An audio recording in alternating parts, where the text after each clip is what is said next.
Hi, everyone. Welcome back to another episode of Journey to Purpose. With me this week, I have the fascinating Lane Kennedy. She is a functional DNA nutritionist and a stress management expert. Lane, welcome. Thank you so much for being here. Yeah, of course. It's great to be with you, Philippa. Thanks. Thank you.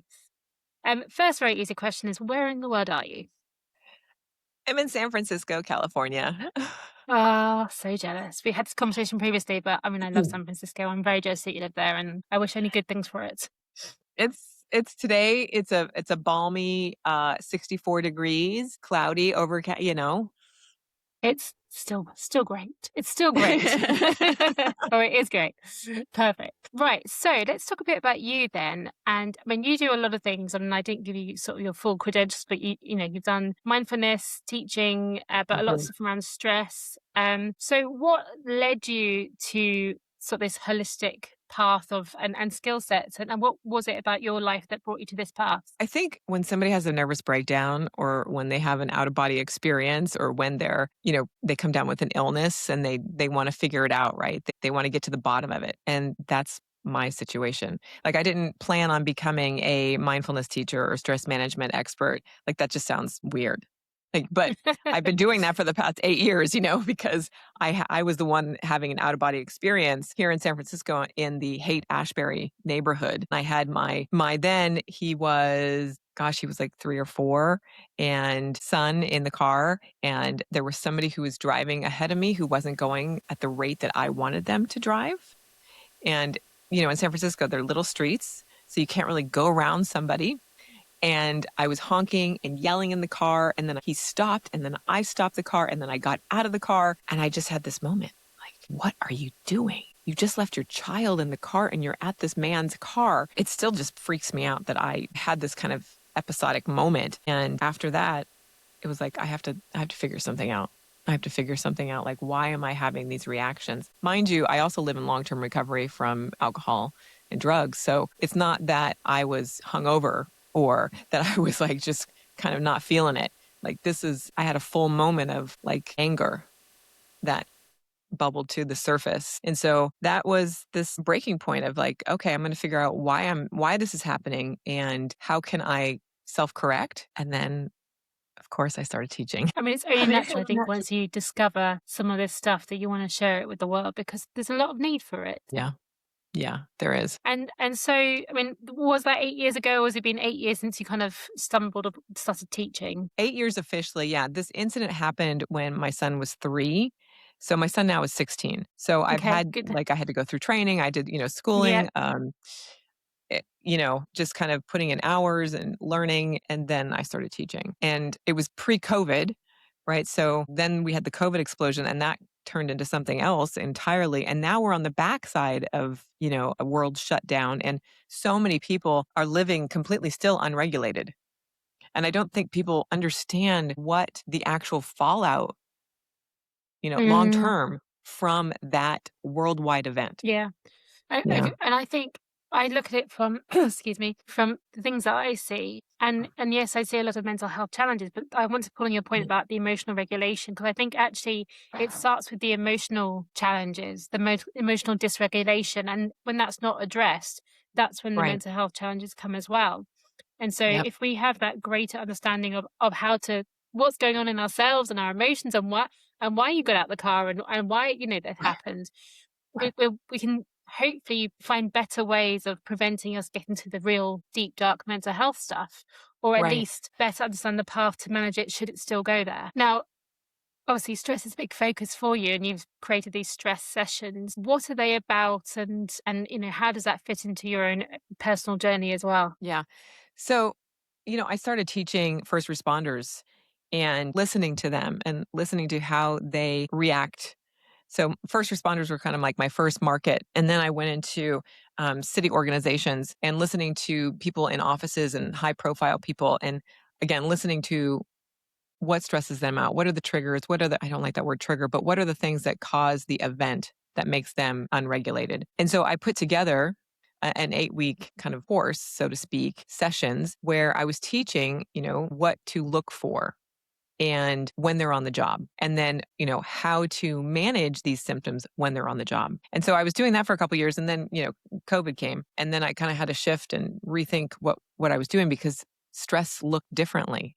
And so then I was working with people in the online space, and how do we manage our emotions when we're on a screen all day for work, or our kids in school, and then we have kids here, like, how do we manage that as moms and parents? And so my business kind of changed. So I've collected a lot of information from people over the past several years about how they operate.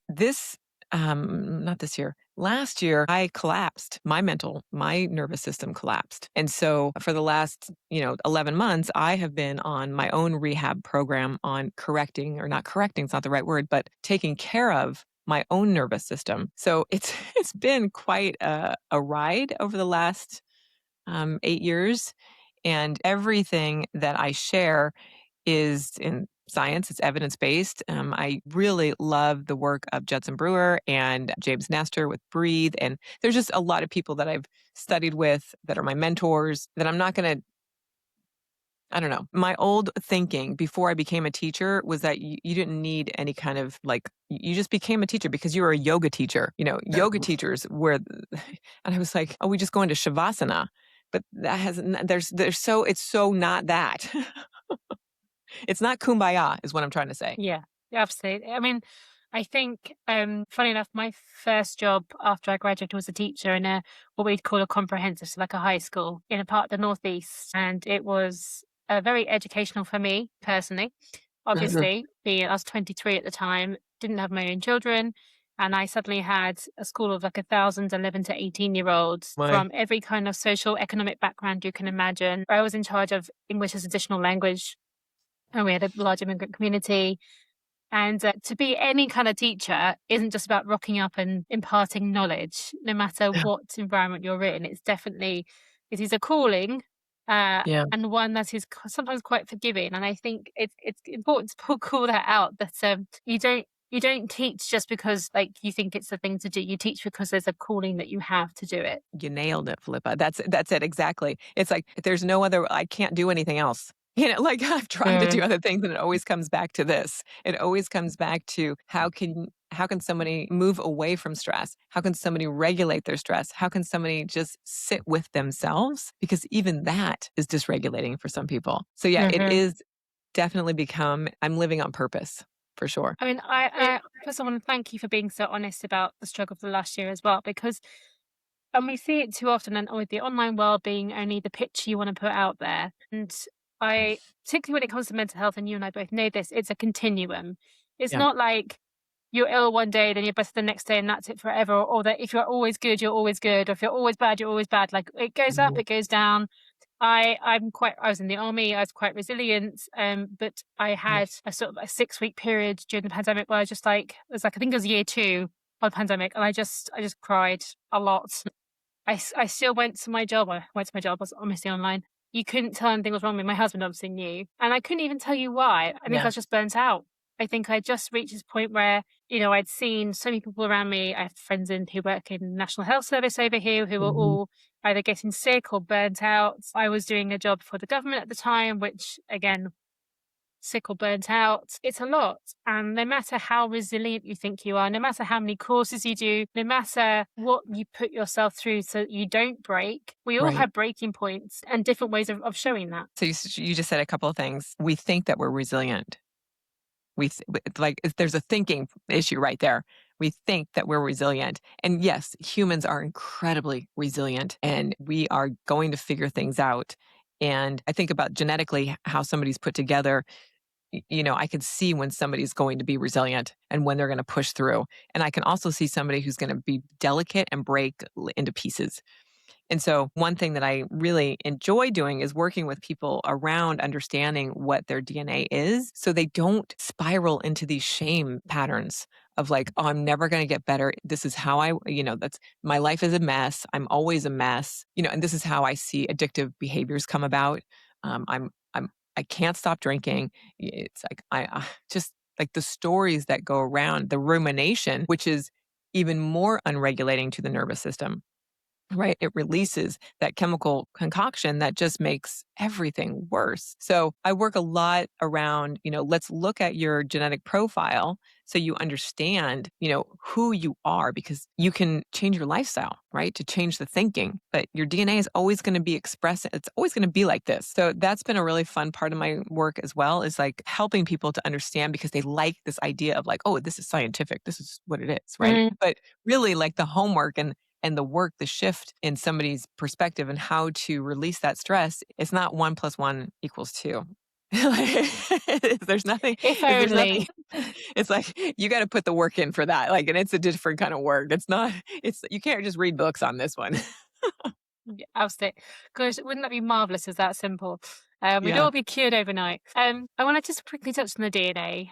From the point of view of, from a psychology point of view, we now understand that trauma is generational. So Yep. particularly if even if your grandparents were in a war, Yes. well, my grandparents were in World War II, or were fleeing persecution, refugees, all that stuff. Yep. There's a trauma that is carried down. Now, I don't know if your work touches on this, but is that the kind of stuff that you look into? Is that sort of generational DNA trace, if you like? Does it work like that? I can see it. Yeah. When I do an intake with somebody, I ask them about their history and I can see how the genes are expressing, so to speak, or how they kind of flow into their pathways. And an example is like I had a woman that came to me with stage 3 breast cancer, and we got into the conversation, and her detox pathways and the genes in that pathway were really sluggish, slow, not great. So meanwhile, they're putting her on these really big drugs, and she can't detox them. So it's compounding the problem, right?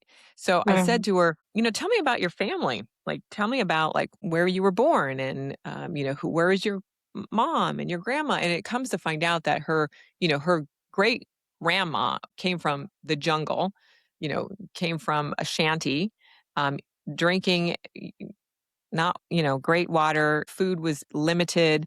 And then the next generation was more in the shanty project. The next generation, they finally moved to the States, but it wasn't great. And now, here we are with this person. And when I see that kind of pathway where those genes are not strong, so to speak, this is where I can see issues and challenges. And so we had to reevaluate and make changes so that detox pathway, so those genes in that pathway would start to work more efficiently, so to speak.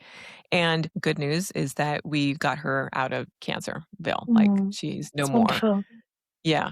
But that it takes a team, it takes work, it takes an open mind, right? She was really scared to not go down that medical path. I mean, she was an EMT, so that's all she knew. But once I was able to Mm. show her, like, here's your DNA, and here's some evidence, and let's try this. She was like, okay, but she was open minded because at that point, it's like there was a death sentence. Basically, that's how she felt. Mm.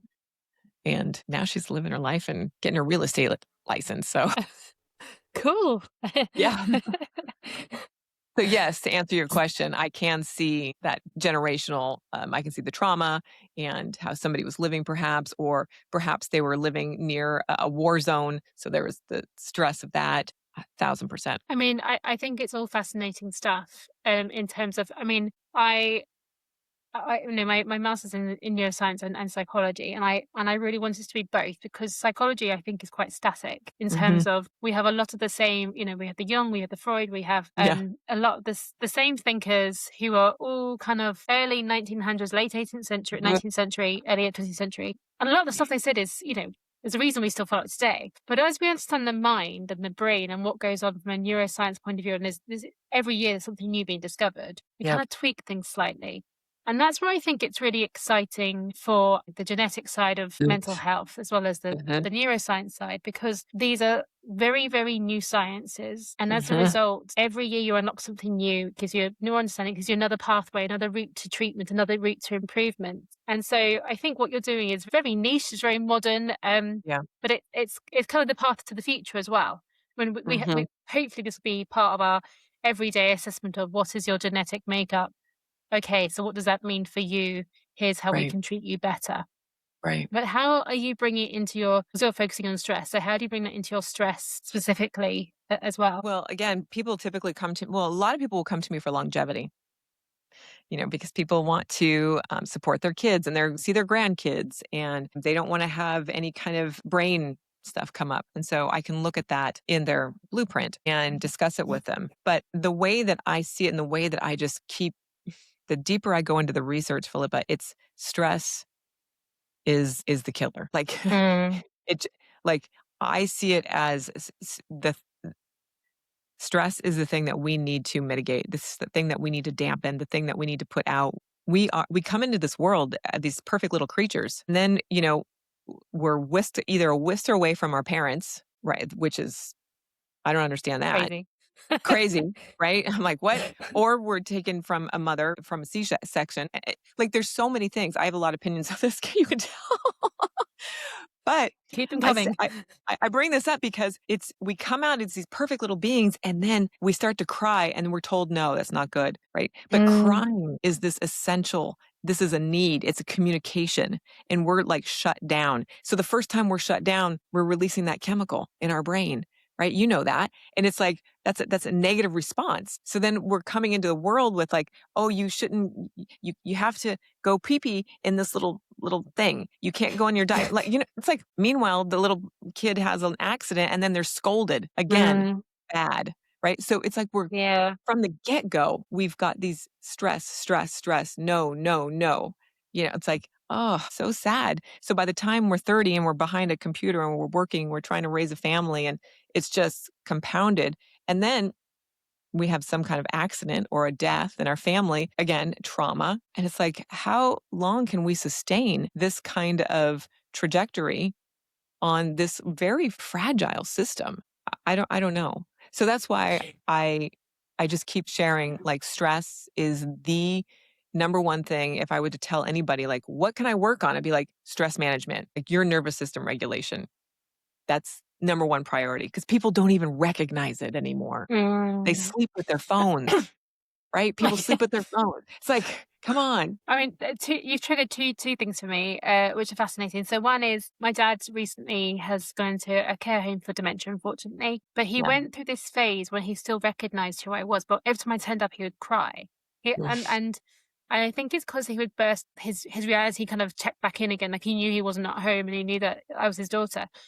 The reason I Yeah. bring it up though is because it was so childlike, the crying. Like it was pure, simple emotion. And I've been reflecting the last year because my dad's journey of the cyclic nature of life, that Yeah. we start as these beings who are helpless, and actually we can often end up that way. But I think Yeah. stress is a big factor in. I'm not saying stress causes dementia and Alzheimer, but I know for my dad, he had a very stressful life for various reasons, and Mhm. you could see that one of his biggest worries was that he was going to get Alzheimer's because his mum had it, and she had it And at a there it really young is. age. And there it is. And for many years, I'd be like, as he'd had these conversations with me, I'd be like, Dad, you get one moan, then you have to go and see a doctor. So you can moan at Uh-huh. me once and I'll be sympathetic. If you moan me twice, you've done nothing about it. And for Uh-huh. many years, like it was a vitamin deficiency. It was like his kids, it was a lot of. Then unfortunately, it did finally turn into dementia. But he's in his mid 70s now, so it's kind of less surprising. But I do. It's that whole thing of carrying that stress around with him all the time Mhm. and expecting it to happen. I think heightened it when it did Yeah. happen. Yeah. On the second thing that you triggered in me, which I've now forgotten, but it'll come back to me. But I Yeah. think your point is right, that we don't understand the effects of stress. And I served in the army, I served in Afghanistan, and when I came back home, I was what's called an individual augmentee. So I didn't go as part of my unit. I got dropped into a unit because I was an intelligence corps. So you get dropped into wherever you need to do in work. And because when I came home, I was on my own. Mm. I self-processed everything without Wow. my unit around me, because like they went their way, I went back to my unit, Mhm. and I'd say it took me a good 9 months before I felt normal again. Everything from, like, part of my job was looking for IEDs for bombs. I would see Yeah. IED signs in pavement like on sidewalk in the UK. I'd Of be like, course. that's an IED sign. My Yep. brain is constantly in that state of stress. And so I managed to self-regulate. It wasn't, I say it wasn't a big an issue. It wasn't an issue, but I definitely wasn't myself for a good few months. And again, there's so many jobs, and that's a very extreme example, but there's so many jobs where you're not taught how to manage the stress that's thrown at you. So first line responders frontline responders are one of those jobs, the military.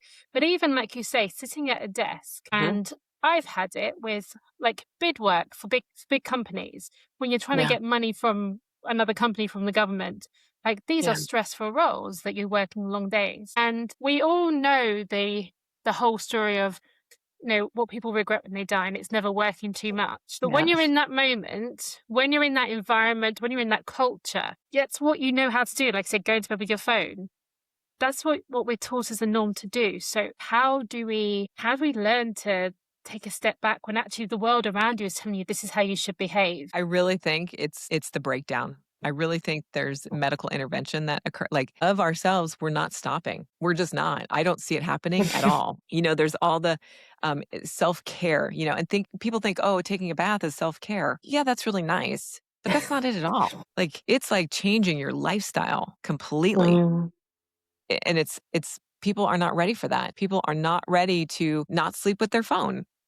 People are not willing and ready to find a sleep window and abide by that or adhere to that.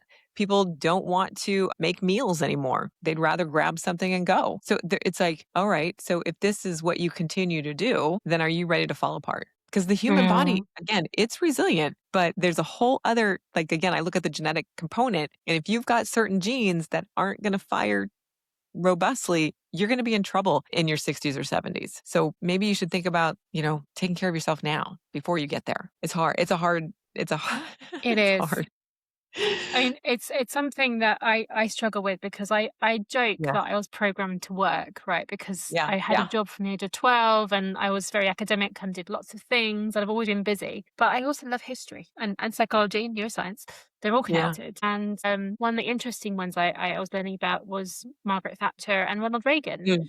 who both Hmm. apparently only had 4 hours of sleep every Oh, night. yeah, And I right. and I think they both had early Alzheimer's, Hmm. like relative Hmm. to their age. And Yeah. we now understand that this lack of sleep is a direct contributor Yeah. to dementia and Alzheimer's. Things like cleaning your teeth properly, like gum Right. health, is a direct Yep. contributor to Yep. Alzheimer's and dementia. And the reason I bring this up is because going back to your point about taking a bath, part of the fact we should do it to be clean or at least have a shower. But Yeah. these little things, getting enough sleep, cleaning your teeth, like they Hmm. shouldn't be things that we have to think about getting enough of doing because they Yeah. should be part of our routine anyway. But Correct. the fact that we're having to go, no, no, seriously, guys, if you don't get enough sleep in later life, you will suffer, just says to me there's fundamentally something wrong with our society right now. Oh, our And culture is yeah, messed up right now. I am. Yeah, I see it. I'm watching it. I've been living it. I have a 16-year-old son and I'm like, "Oh my god, I can't take it." And I'm like holding my breath almost of like what's going to happen. It's like, that story about the frogs in the boiling water. It's like, yeah, yeah, yeah, yeah. and we We just are. keep increasing technology, right? Yeah, we love AI, but since AI, I've seen with my clientele and my students the amount of stress go like this with the support of AI, which I think is just so telling. Like, hello, is anyone paying attention here? I don't think so. It's my husband is on a anti-tech, so he was a software developer, and he left because of the stress, and he's now Yay! doing Oh, other I mean, things. not I yay, know, but right? But yeah, no, you're right though. He's now on this mission to get us as tech free as possible, great. which is quite hard because I work online, but I do agree. But it's really interesting how much everything permeates your Yes. life. And Yes. so the way that I have reduced my tech consumption is twofold. One is I have a VA who happens to live in the Philippines. He does all my social media for me. But of course, I feel guilty now because I'm not online, but she is. So I'm adding someone else's stress. So that's a different issue. That's like secondary Uh, guilt we don't need. But the second thing is I have an app I think it's called Opal, that basically locks down all my apps. And it's a real pain to unlock it. Like I have like a 1 hour window where I can look at stuff. uh, And that for me works. And it's like I've my but what was really interesting is it goes, if you keep using the phone the way you are based on current metrics, you'll have spent something like 42 years of your life on your phone. Something ridiculous. And oh I'm my currently about gosh. 8 years of my life on my phone. So I'm like, okay, well, that feels about right because I have got to do some things on there. But again, I'm a big believer in you need to give real factual Yes. examples of the impact. And I think me seeing the report going, if you keep using your phone like this, you'll spend 42 years of your life on your phone. I'm like, I'm 42 now. That doesn't make sense. But I know what they're saying. So how, and I do agree with AI. I think it's a false friend, and it's great for many things. And I think I embrace tech as much as we're trying to move away from tech. I think it's trying to find it in the right ways. But I think it's putting pressure on people to feel like they have to do more quickly now, because in theory the AI can do it. So either we need to use the AI to do it, or we don't do it at all, and then we lose our jobs, and so there's like this twofold level of pressure. Is that kind of what you're seeing? I think Yeah. that is what I'm seeing now, is that they think that their life can be easier with this technology, but then there's an I do more. I do more. Like we got to get more. It's Hmm. because of the efficiency part of it, or even the creativity part, because there's the content creation world now has become so efficient with the use of AI. So it's just becoming this addictive loop of like generating more and more and more, right? We get that great dopamine hit. And again, genetically, if you have one of these genes that are like hot, you're going to be like, yes, this is great. So it's a double-edged sword in that AI is great, but it's also affecting you and you're not seeing it. Yeah. So in your sort of stress sessions then, I mean, there's so many things, as I said, that can cause us stress. Are there things that people can take away and kind of go, if I just do one thing to reduce my stress load, it could be X, Y, Z. Have Yeah. you got something like that? So I think looking at something green is really great. The color green, the color blue, getting outside, really basic, really, really basic. That's where somebody could start. Just go outside without your technology. I have students that show up to class and they're like, I can't leave my cell phone at home. I'm like, just try it. And by the last session, they're leaving their cell phone at home, but it takes them time to say, Mm. okay, that security, the confidence of like, I don't need it. It's scary for Mm. them, but I think I that mean, is like a big place to start. it's scary when you think, and I'm sure you're similar to me, grew up without a mobile phone. And so Mhm. the fact that it's so critical to my life now, and I Yeah, again had this conflict going, but why? But it's like, because everyone else has one, so I need to have one, because, we're right. just feeding this cycle ourselves. Yeah. But going outside, people, again, lots of research on the effects of nature. But even if you live Yeah. in obviously a town or a city, still going outside and getting that fresh air, Yes. is that still as effective a de-stressor, do you think? I think being outside in the natural environment with the air is 100% great. I mean, I live in San Francisco, a robust city. It's hustling. I go outside every day. I'm outside 2 hours a day, no matter what. I can't be Hmm. inside. I go to the beach every single day. Is it a hassle to get there? Yeah, it's a hassle. Sometimes it takes me a half hour, traffic, right?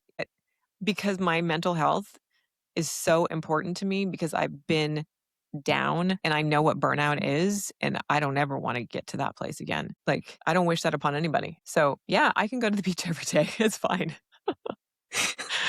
I- If I lived by the beach, I would go. I mean, I live in a forest, so I go to the forest every day, and Go to the that again, forest I've got every a day. dog as Yes. well, and Yes. it's great. And I do feel like the pandemic for me, even with my sort of my 6 week down period, was a very different experience than other people because of the fact I live in a forest, and so I went out every day and I explored and I walked further than I'd walked before, and it was a real privilege. But I think Mm, again, you don't, you made the point of, you don't have to live in these places to be able to benefit no. from just leaving your house. And Yeah. and I do think, again, my husband works from home completely. I travel a bit, but we often work in a different location for him, because Hmm. if he just stays in this house 24/7, even excluding any holidays, like he goes stir crazy, because it's a great Yeah. house. We've got a forest, but it's still the Yeah. same Yeah. environment. And I think that act of going to, so we'll like rent a place in middle of Wales or down on the south coast or whatever, and Hmm. just go there for a week or two. We might still be working because it might be a project work he's doing, but Hmm. even just changing that environment improves his mental well-being. Yes. It's changing the environment, changing the people, even at the local coffee shop, right? Yeah. Our brains need that kind of stimulation. And when Mm. we're sitting and looking at a screen all day or the same four walls, the brain is like tapped out, tired, done. Like there's nothing there Yeah. for it. So even again, walking outside and you walk down the street and there's your neighbor and you can't stand that neighbor, but they're the chatty neighbor. They know everybody and they're going to talk to you. It's like, your brain kinda can go, "Oh, okay, I'm gonna talk to this person. Oh, yeah," and then it starts the stories, right? It gets you out of your thinking, it gets you out of your stress, it gets you out of Yeah. your kind of madness that you have going on that, if you're at the computer all day working and your 4 walls, that neighbor is gonna be super helpful to break that cycle. Definitely. And then the other reflection I had was time during the pandemic. And it was as if, when I think about the two, I class the 2 years, like from 2020, for us, it was March 2020 to stop start for like about 2 years. And during that time, I mostly worked from home, which I'd never done Yeah, before. And I can tell you now, because I didn't go anywhere, I have no time delineators. So most of those 2 years are a complete blur for the times I yeah, didn't go anywhere because all I had was the yeah. forward. I mean, I went out the forest, obviously. And I think the first time, I can't remember the first time I went somewhere. Literally, the first time I went somewhere, I went to, we've got this thing called the National Trust in the UK. So it looks after all their old historic houses. And I met two of my best friends there. And do you know what? I was grumpy about going because I'd actually got used to being in my rut, even though I had no time delineation. And Right. I had to go through like a de home working, I don't know, Yes. adjustment to seeing people again. And I'm sure we all Yes. did. Yes. Yes. But the thing that stands out was the fact that for that 2 years, I can remember about three events and all the rest Uh-huh. is a blur because there was nothing to separate time at all. No, no, It's crazy. and just think you're one person. I have that same experience. That's a worldwide phenomenon. Yeah. And then trying to come out of that. And some people, they go in more deeply, right? Yeah. And they can't get out of that. So then there's a spiral around that. Like, I can't Yeah. get out of the house. There's nothing out there. I'm too afraid to go out. Yeah. Yeah. Oh, It's amazing how quickly we get used to even the mundane and how that yes. becomes comfortable. Yes. But then going back to what you're saying about changing environment, this is why, Yeah. and I really want to emphasize what you said about just leave your house, leave your apartment, just go outside and just start that one thing. Just a walk, down to the store, down the street, down to the post sign. I mean, just get out of the house and look for certain things, right? Like, look for the rainbow. Not a rainbow, but the colors of the rainbow. What can you find when you're out there? Can you find the color yellow? Look for it. I love Yeah. that. So what your stress management sessions are really incredibly sought after. Is it what makes it different from other sort of stuff? Because I mean, stress management again, we talk about it a lot, but I don't think we do it very well. So Yeah. talk me through yours. Yeah, I think, well, because I've been doing it for so long and because I've collected so much data and I've had so many conversations, I'm not talking at my students. I'm talking with them first off, Mhm. and I'm not directing them like, you're going to have to do this. I don't teach that style. I give them practices, I give them ideas on how to regulate their nervous system. And we have conversations about what a nervous system is because a lot of times they just want to stop yelling at their kids, right? Or they just don't want to have to deal with the anxiety that they get when they get the email from their boss, right? Like, there's or when they can't pay for something, or when they have a colleague that's always abrupt. It's like they just want to deal with that. So really, it's like understanding the language of nervous system and helping them identify the state of which their nervous system is in. That's huge right there. Because I think a lot of times people think stress management and they think, oh, we're just going to learn mindfulness or it's going to be meditation time. And it's not that at all. I mean, there is that in Mm, there, but it's really understanding what your specific nervous system is and how it operates. definitely. And how do you make it so personalized? Because obviously the spectrum of people is very broad. So Yeah. how do you approach that? Again, it's an open forum, it's an open classroom. So it's having this conversation. And just like I just told you, like, my nervous system collapsed. So I'm setting the tone of this is how we're going to operate, right? There's nothing to hide here. You're here to become a more regulated human being to support your family and your loved ones and whoever. So there's no shame in this game. A lot of people are very full of shame around their anger or their rage or around how they're not sleeping at night. So I think it's, again, how I kind of just present the material of like, here's the space and come and hang out. And this is not going to be stressful. I love that. Now, if people want to sign up to your classes, find you, hang out with you, ask you more questions, have a shared meltdown, maybe. How Yeah. can they do that? Yeah. Everything's at lanekennedy.com, LANEKENNEDY.com. And then I also have a Substack, which is called Unregulated to Regulated. Love that. Wonderful. Yeah. Lane, thank you ever so much for your time. It's fascinating. I feel like I can talk to you to ever. Yeah. I will put all the links to your stuff in the show notes, and I think also people can get your course through. We'll get the course to the show notes as well. We'll put a link in there as well for Yes. everybody as well. Perfect. Thank you ever so much.